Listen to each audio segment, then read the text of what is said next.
Ladies and gentlemen, this is going to be an insightful conversation on the topic of luring customers, new marketing strategies to look out for.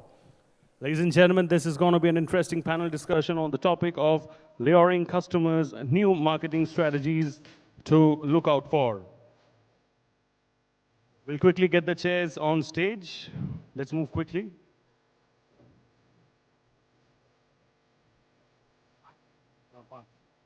We need two more chairs on stage, please. Let's move quickly, please. Yeah.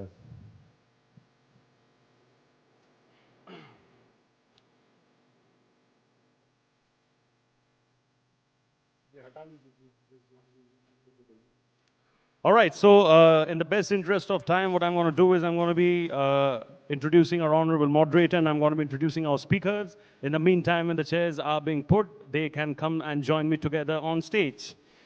All right, this panel discussion on the topic of luring customers, new marketing strategies to look out for is going to be moderated on stage by the one and only Crasto, founder, Redfox Media Corp. And he's going to be joined on stage by the likes of Tarak Bhattacharya, Executive Director and CEO, Mad Over Donuts, Sonam Pradhan, Head Media and Digital Marketing, South Asia, Kellanova, Prashant Patil, Co-founder, ORACURA, and Dipika, Balkrishna, Gavankar, Head of Marketing, Pressto India. Can I have our moderator and honorable speakers on stage for this very fascinating session that's set to unfold right in front of you all? Can I have a huge round of applause, ladies and gentlemen, for this very supremely interesting panel that's set to unfold right now? I'm sure the performances from Kriti and Nishan have set the tone apart, and now we are all set to get going with some knowledge and wisdom once again. So thank you, and over to you, Ron sir.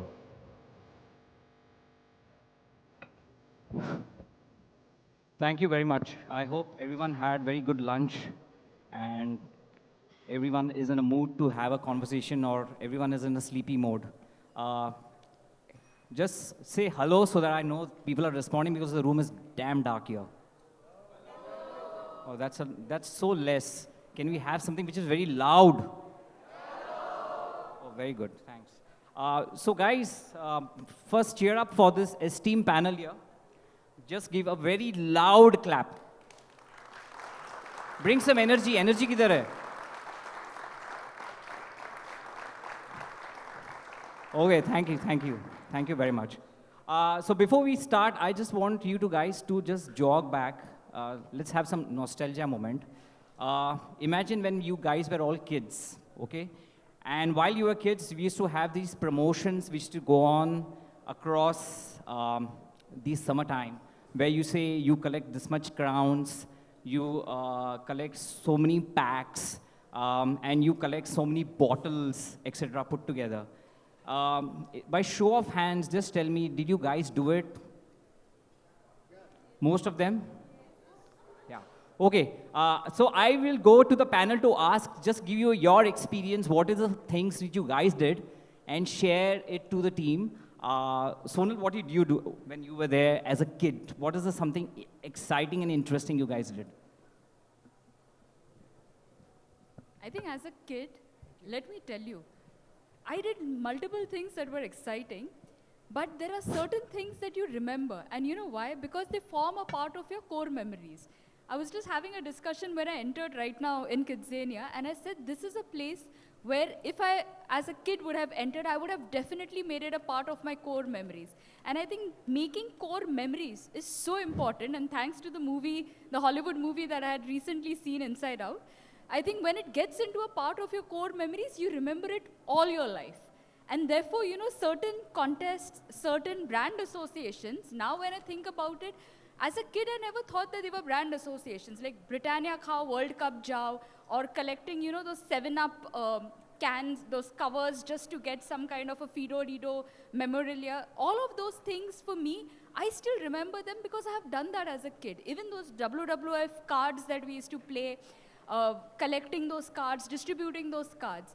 Today, when I think about it, I realize, you know, the kind of brand associations that were made, the emotional attachments that were made as a kid, you remember them all your life. And it is so critical to build that kind of a bond as a kid with a kid because that's when they remember and they're going to build it into their core memories. Thank you. Tarak, what were you mad about when you were a kid? Did you collect a lot of crowns? Yes, I did. I remember many years back, I think the West Indian cricket team was coming into India, and Thumbs Up had this amazing Yes. thing where you used to actually get the crowns and used to get the slam book where you can Yeah. actually see batting happening, bowling Yes. happen, how a Curtly Ambrose used to bowl. But those were those days. I think I remember standing in a queue for almost 4 hours, I think, to get that small slam book, I think, because I had to own it to show it to people that listen, dude, like I'm here with you guys. Right, right. So I think, yeah, a lot of memories, I think, with a lot of things. I think Fido Tito was amazing thing, I think. Yeah. And Thanda Matlab Coca-Cola Yes. is like one thing we kept on talking to each other during our college days, I remember.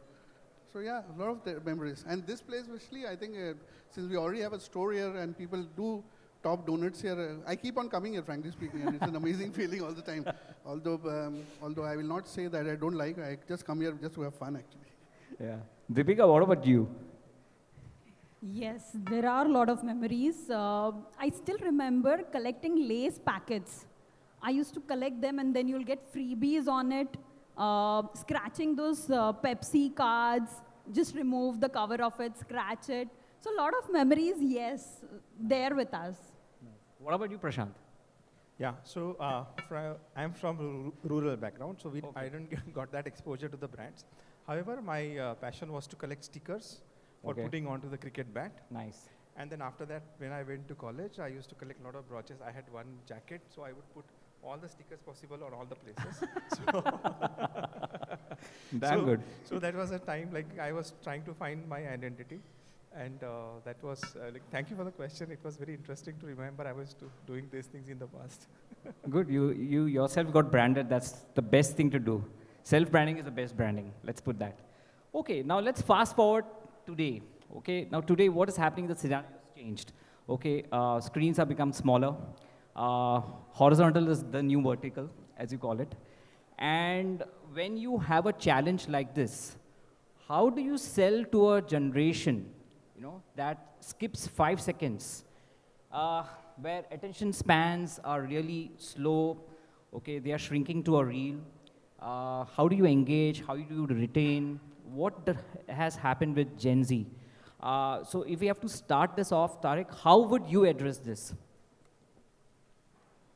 So let me start by saying that you have to learn the Gen Z language. As they say that a good job done is slay. Yeah. Somebody told me you are a super pro. I said Slay. pros. I was a little bit scared. Then I realized you are a super CEO. Pros means CEO. Okay. So you have to learn this language faster than ever, I think. And Right. You're right. Lifespan has also come down, so is the span of the kids on the horizontal thing. You're right, I think. But I still feel that there is a say for us, especially in the food. Yes. Because food is the biggest thing which people still watch, including the kids. And so whatever content we produce, I think if it's a little bit more than what you're saying, a 20 seconds ad can go up to maybe 30, 35 seconds for us. But I think it's okay. I think we don't mind, actually. Whatever content we are playing, that has helped us to garner the kids, not only the kids, with the adult, actually. And that's how it is working for us well now, I think. So Sonam, you're in the same business. How does this operate? 5 seconds, skip, okay, attention spans low. How do you guys, as Kellogg's, how do you address this? I think this is a very, very tough space to be in. Attention has been now the new currency. So the quicker you can get your message expressed, the faster the people understand. They don't need it to be explained again and again. You don't have to beat around the bush to explain a message. So I think attention span is the new currency, and we are talking to a generation who is very, very evolved as compared to the previous generation. While I may consider millennials as the previous generation, the Gen Z alphas, they are very evolved, they are very researched, they know the brand beforehand. So unless and until it is a cause or a purpose of the brand that connects with them, I don't think there is any kind of bond that will fit. So you have to touch a certain core to them. It has to be either a cause that they stand for, or a purpose, or something that relates or helps them. Something that can also, be cool considered in their lingo. And as he rightly said, it's the language that's also taking a new evolution of its own. So that's short, crisp, and talks in their language is what they will understand.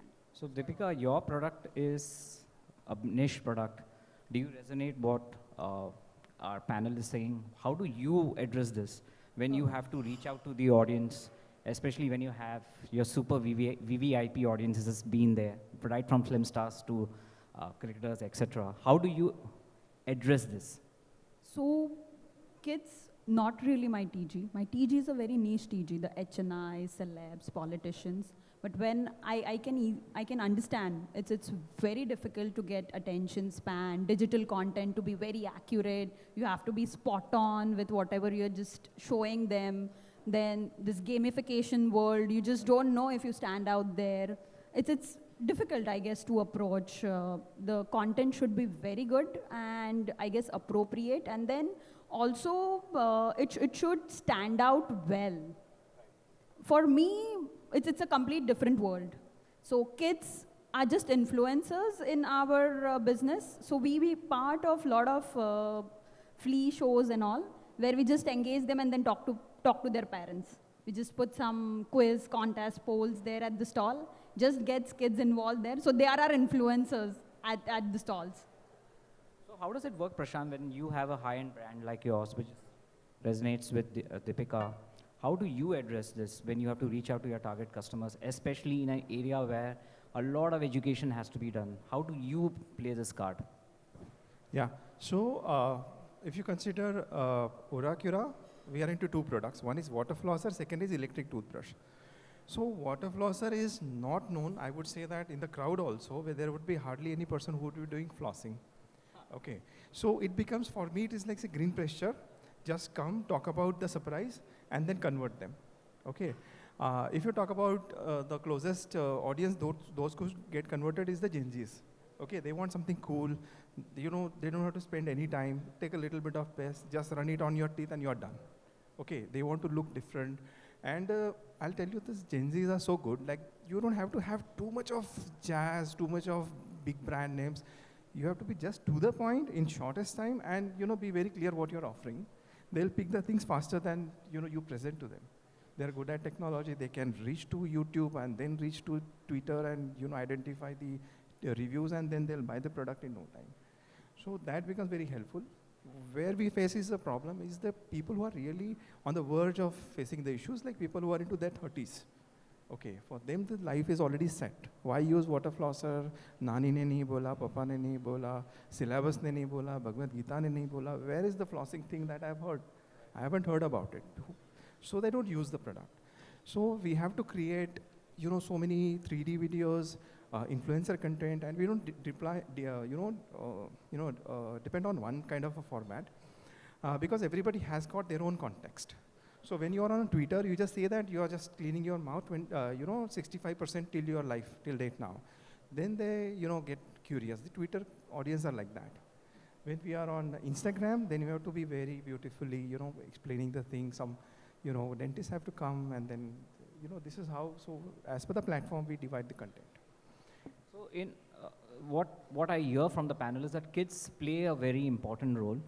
Kids influence in today's age and time, and they are moving ahead in a speed of 10x than what we are currently sitting in. So what really happens now that evolution has happened, things are changed, okay, Chota Beam to Coco Melon, okay, what's the winning formula? If I have to do, people say ki, storytelling is still the king, okay, or is it now got in a stage where life is more about flashy animation, catchy music? So what is the ideal kids business plan? So tomorrow, if I have to take 2025 ahead, is it got to do with, the year say, as you say, what I'm seeing is what I'm seeing. But is life changed in terms of a formula where you need to adapt? Is there a formula is what I'm asking. I open this question to all of them. Anyone can answer. So I don't think so there is a set formula if you ask me. Every day is evolving, every day is changing. How you, as a brand, you evolve along with what is changing times is very, very critical at this point of time. So today I realized that we did this AR filter with our boxes of donuts actually, where they actually, play around. I think that that hooked on to the kids, I think. That is there. You know, gamification, that's the in thing. Instant gratification, that's the in thing. Quizzes, which actually enhances your brain to actually tell you something or talk about it, that is the in thing. However, what happens tomorrow, I don't know. Whether it will stay, this will not stay, something else will come up, more personification will come up, more customization may come up. But I think if you give what is required and what they are looking for, you're here to stay in the business. And that's what we are also doing as a brand. I Sonam? think I'd like to add on to this as well. Sure. And I've got a very nice incident to actually mention. We, by the way, are Kellogg's. So we have this beautiful brand called as Chocos. And while we were doing some consumer research, we were talking to kids, we were talking to parents. For us, our consumers and customers are two different people. Consumers are the kids and customers are the mothers. So we were talking to both these different sets of audiences just to try to understand, you know, what is it that they're looking for? Is there anything that we can make our product better? Things like that. And what we realized is that the kids are pretty much evolved. They do understand nutrition also. So it's not just the taste, it's the nutrition factor. And those are the kind of insights that we came up. While the mothers were specific about nutrition, they said that, you know, it has to meet my child's requirement. I need no maida, I need less sugar. Those are the kind of specific which were kind of expected. But when kids came up, is when we realized, hey, these kids are evolved, they are much more learned, and they exactly know what convinces their mother. So for them, the tasty breakfast is critical. But if their mother also has a buy-in on that, that's when their job gets done. So today's children are actually building up a story where they are more focused about what they want. They know exactly what they want. They already have researched about it. And they know how to get their parents convinced about it. So I think this is the secret formula for anybody to build their kids' plan. What do you say, Dipika? I think so. It's not only about food, it's with fashion as well. So Okay. I still remember on my every birthday, my dad used to get a dress. I used to wear the same dress. So no nakras, you just wear that dress. But now, kids know what they want, what is the trend, what is the fashion, what they want, and then how they should look with everything small detailing, a watch, a dress, shoes, and then which perfume should go. They're so well versed, they're completely digital savvy. So they know actually what fashion is, much more than the parents, I guess. Right. What do you say? Yeah. So we haven't yet started with kids that much. However, whatever the brands I have handled for the kids till date, the recent generation is very learned, as they already said. See, when it becomes the technology thing, these guys are like got exposed to the technology in Yeah. COVID, and things have changed dramatically after that. Yeah. Okay.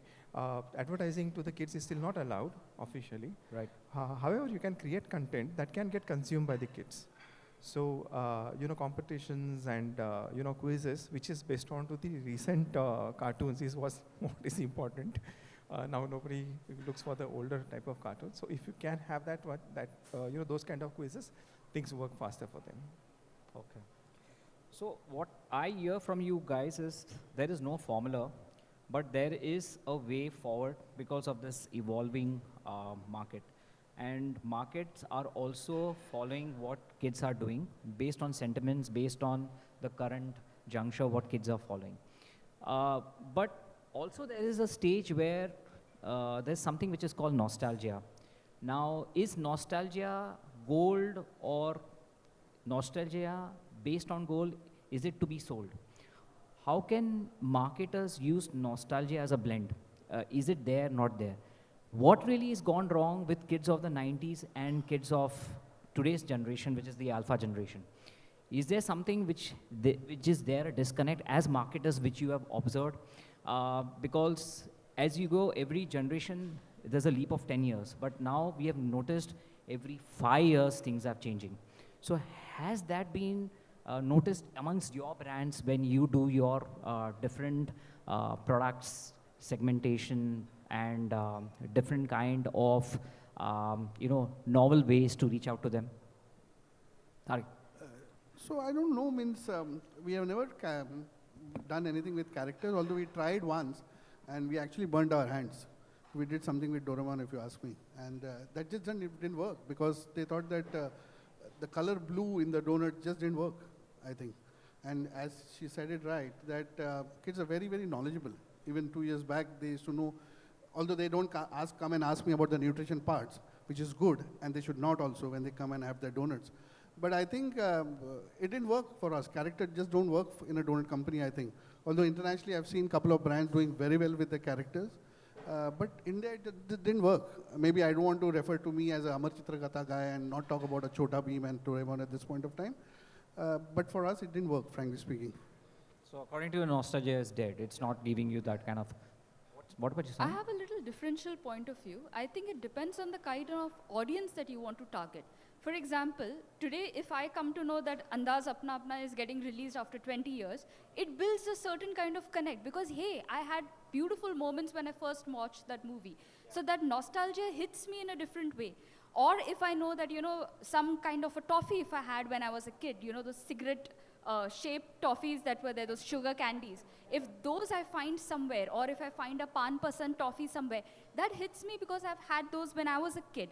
So I think it depends on probably the set of age groups, but for a 6-year-old, maybe nostalgia may not be relevant because for him, he has not built those many memories or attached a brand equity to a particular character. So I think for a millennial or an older audience, if you're targeting something to an older audience, probably the parents, it definitely works. You bring up about some ad which they must have seen in their 90s, or you bring about a character that they are familiar with, it will build immediate emotional connect.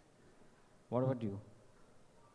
I guess yes, nostalgia, yes, it brings back. If you see anything which you have seen long years back, I agree with, I guess, her, that Mrs. Pradhan, that yes, it's when you see and then come back. It's for the millennials, correct, but not for the kids. A 6-year, 5-year kid would not get that nostalgia moment. So this is something I need to ask Prashant. A lot of songs are getting remixed. A lot of songs are becoming top charters because of reasons specified. Is this something which brands need to follow or brands needs to avoid? There are mixed, feedback among the panel. Some say yes, it works. Some say it's no. It has got the challenges. What is your, independent thinking on this in relevance to your brand and in relevance to what things are evolving here? So you're talking about the songs, those are followed by the kids? And No, it's followed by everyone. And what really happens is your parents have followed, now the kids are following because it's remixed and it's rejuggled into the current trendy EDM or techno put together. But people are watching, people are listening. So is there something which a marketer has to push and pull and get this evolved as time unfolds? So I'll tell you, see, if you talk about a specific nostalgia and the things which are, connected to the, so I'll tell you, if there is a nostalgia of a mother, okay, she talks about her school days, her kids are interested in that, okay. They would like to know how those things used to happen. Now things are very different. Okay, that time just hanging to the tree was a great sport. Now you need to jump from the floors with those things attached and all that. That is the thing. But when they listen that my mother was doing this and she was very happy just swinging for 4 hours, that becomes a talking point for them. Yeah. So maybe nostalgia can be connected to that time and this time, and that can be a good engaging point for the kids. And then always this generation wants to be show that they are having a better time than their parents. Okay, so this one point can be utilized, a campaign can be created out of this. Father used, Enfield, to enjoy his rides. So kids have got their own things too, electric bikes and all that, compared to that. So there is a mixed feedback here. While there is a mixed feedback, what happens, how do you guys reach out to brand in a situation like this when market is looking swipe, tap and skip as an option, okay? Do we reach out to the audience, okay? With every day the tech evolving, there are new things which are coming in. Now influencers have become a buzzword. AI is become the new word or the current word. Or is plain human emotion somewhere gone on the back seat? So how do you guys actually reach out to the audience? Is it something, a combination of all? Is it something which we are learning? Or is technology altogether taking over? Okay. Well, I sell food. Food is all about emotion. AI cannot take over for sure because it still has to be done by human being. The hands, which actually will serve the food and you eat it with your own mouth, the AI will not come and eat for you. So I think, so, so I will back it up in two ways. So AI can give me information that what kind of consumer comes to you. AI can tell me what kind of consumers like to eat in our store or at the takeaway at the home. AI can tell me what kind of age group comes to me. So all these things is fine, you know, just to be on the back think of things, saying that, listen, these are our consumers, this is how you ploy. But still, I feel it's a mix and match. In food, it will still be a mix and match of things. But if you cannot adopt AI, then it's a pain also, I think, sometimes for the food industry.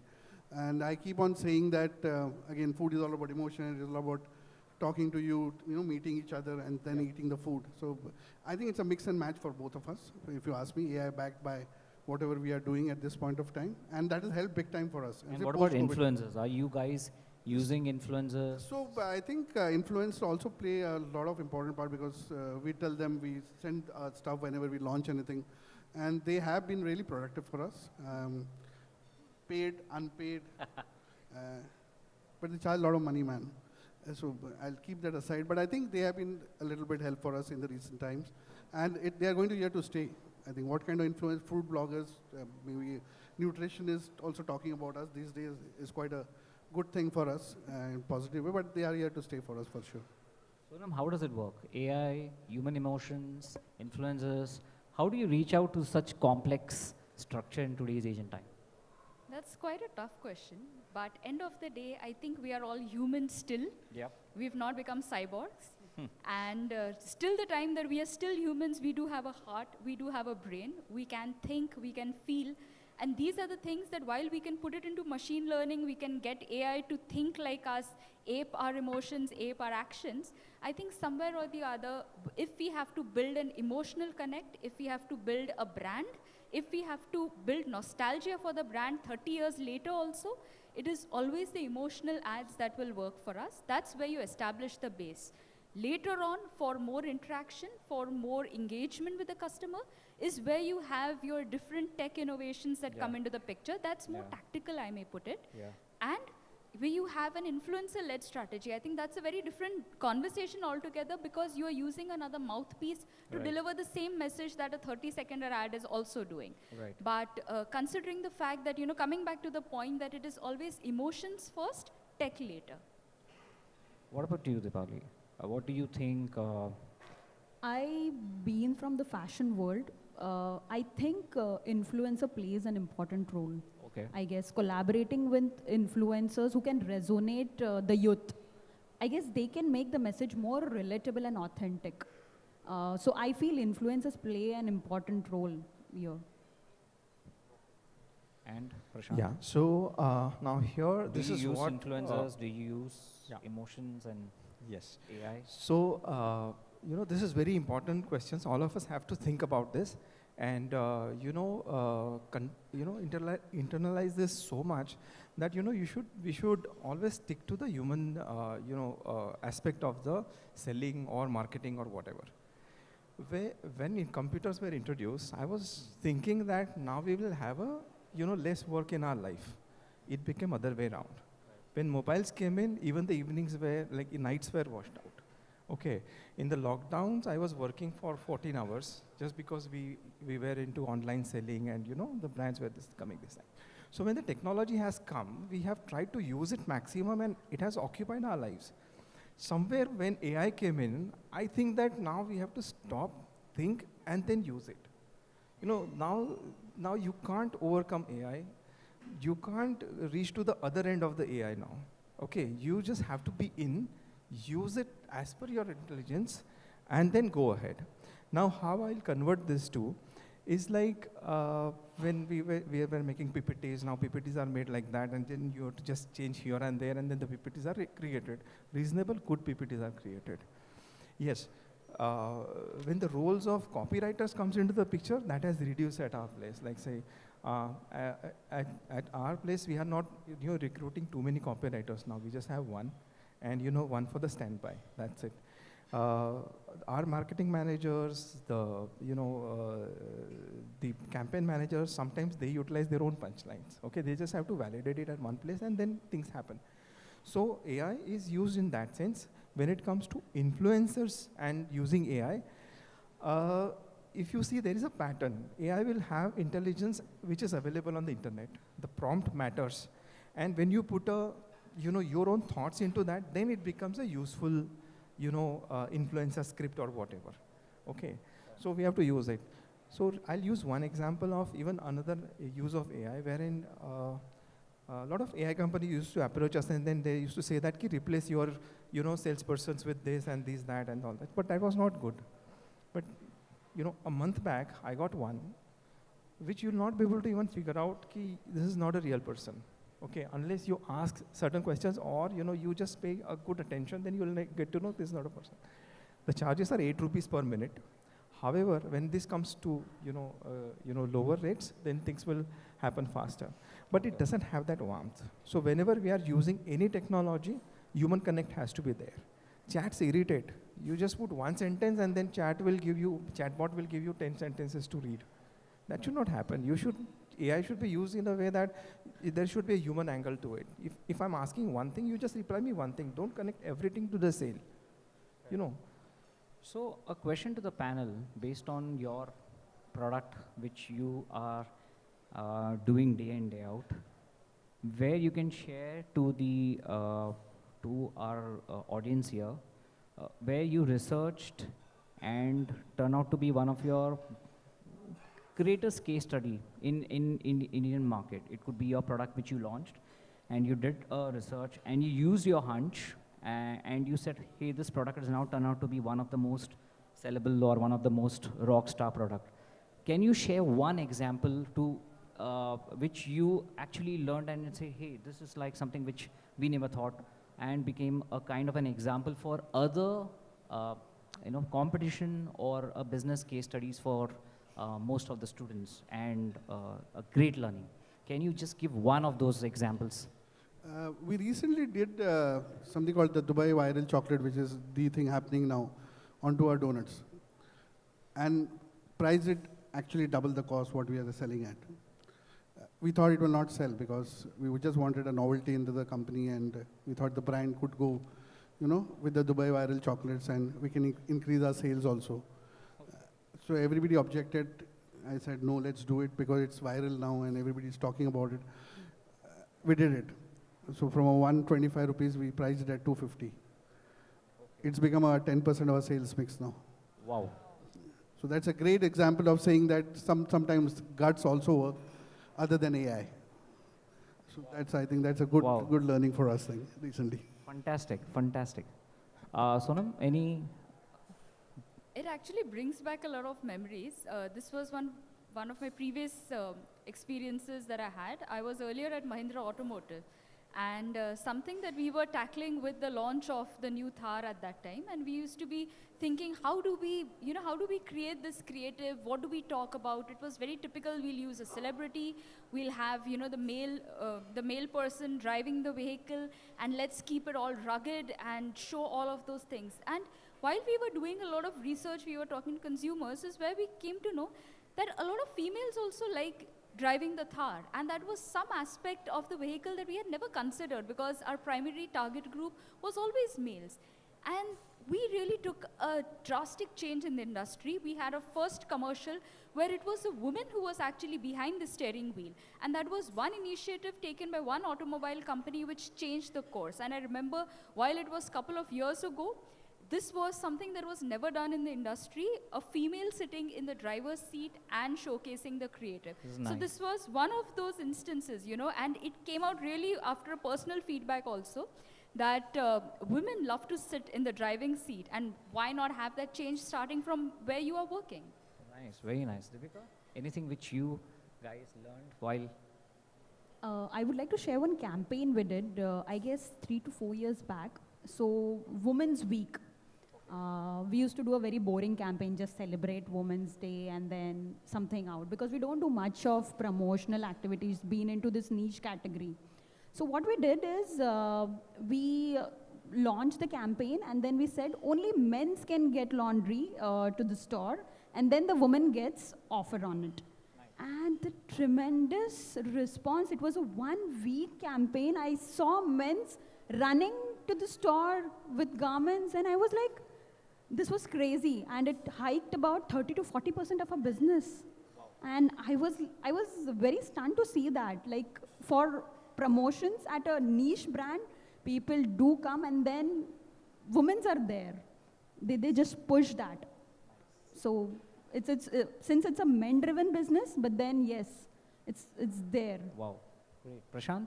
Yeah, so just this reminded me my first campaign. You know, that time TikTok was there in India, and my brand was Vico that time.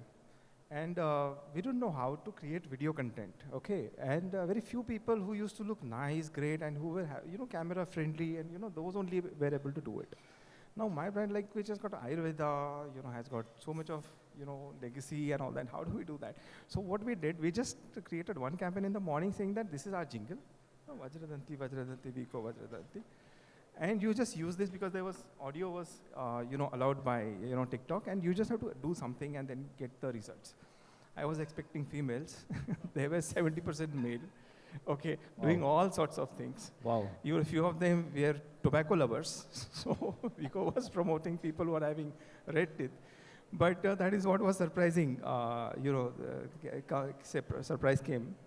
And I remember one more case that was not a surprise, but we decoded the surprise. We were working for, Bajaj Auto. Okay. Bajaj Auto was not selling in Punjab. And what is the reason that this product is selling all across India but not in Punjab? Their LML was doing good. That product name was LML Lambretta. Yeah.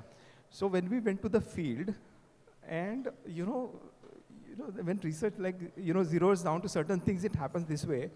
So when we were seeing a Punjabi guy, when he goes to the market, there are two guys. So one goes to the market, he parks the vehicle, and he goes inside. Okay, right. He buys something, his friend, and he goes there, they buy something, and then they come back. After coming back, the rider will, take out the scooter, and he will, hit the kick, and then he will start. And the pillion will jump onto it and then go. Right. Now, exactly this is not possible in Bajaj because there is a stepney beside. And that was causing the entire product not to be sold in that category. Nice, nice. So, nice. Sometimes you have to decode it, and then we get these kind of surprises also. Fantastic, fantastic. So I think time is up, but I just have one last questions to ask. I've created which is called Poll Ka Khol for marketing. You have to select just one, and there is no right and wrong answer, and everyone will be selected. Sonam, I'm going to start with you with a question, okay? And this is related to summation of the show, okay? So I will ask you, kids today are always on phone, trendsetters, okay? Smart bunch, they like to review everything, or they are born digitally native. What are the 4 options? Always on phone, trendsetters, review everything, which you mentioned they do their research, or they are born digitally native. Only one. I know you'll say all 4, but you need to pick one. I'm so eager to say all of them. But if I have to pick and choose one, I think always on phone would be something that comes definitely high because that's where they discover, they experience, they educate themselves, they share it with their friends, they talk about it. So therefore, always on phone would definitely be high on priority. Okay, always on phone. Tarak, you're next. What catches Gen Z? Okay, memes, reels, freebies, or purpose? Purpose. Okay, it's memes, reels, freebies, or purpose. Reels followed by memes, I think. Fair enough, fair enough. You're absolutely bang on. Dipika, you're next. Okay. Now, top challenges for marketers today. Okay, making content viral. Okay, understanding Gen Z. Oh my God. Quick trends and quicker burnouts. Okay, very common. Quick trends and quicker burnouts. And kids are smarter than the marketing brief. I guess understanding Gen Zs. Understanding Worse, friends. Yeah, Okay, you really? never know. They are digitally natives. That's Okay. what you mentioned. You don't know this gamification world. The other Okay. second, they don't have attention span at all. So one thing they're on something, and the other moment they're on something else. I Right, guess understanding right. Gen Z is very difficult. Okay, makes sense. Prashant, you're the last. I'll save the best for you. What are the kid jobs in the near future? Okay. Uh, Point number 1, personal assistants to robots. Chief meme officer can happen. Okay. AI specialist, because you spoke so much about AI. Or are they going to be one AR interior designers?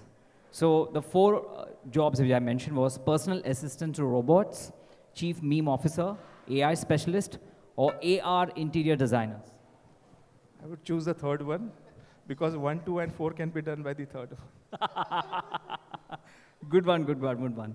I think great, guys. Thank you so much for sharing the insights. I think you guys captured what young India wants to look, how nostalgia was brought in, how tech is going to turn into something which is going to be new, and how creativity needs to work and adapt. So I think we'll keep innovating, we'll keep connecting, and we will reach out to the generation in a fresh way and in a fun way. I mean, that's how I could sum this entire thing put together. Thank you so much, guys. You guys were wonderful, and you had all the energies. Big clap for them. Thank you so much. Thank you so much. A bigger clap for all of them, please. And I'll request all of you to please kindly wait. And I'll request Sergio Soto, Regional Director for MENA and SEA KidZania, Mexico, to please kindly join us on stage. Give it up for Mr. Sergio, please, everybody, all the way from Mexico. Can I request him to give the token of appreciation to our wonderful panelists and speakers over here?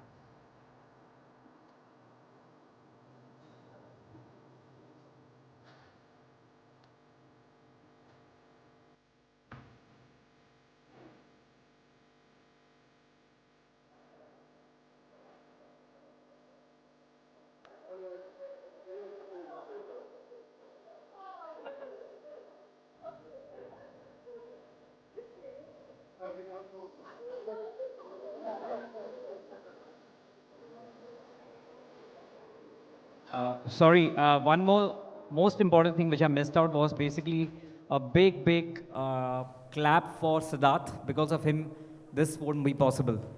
Please clap for him.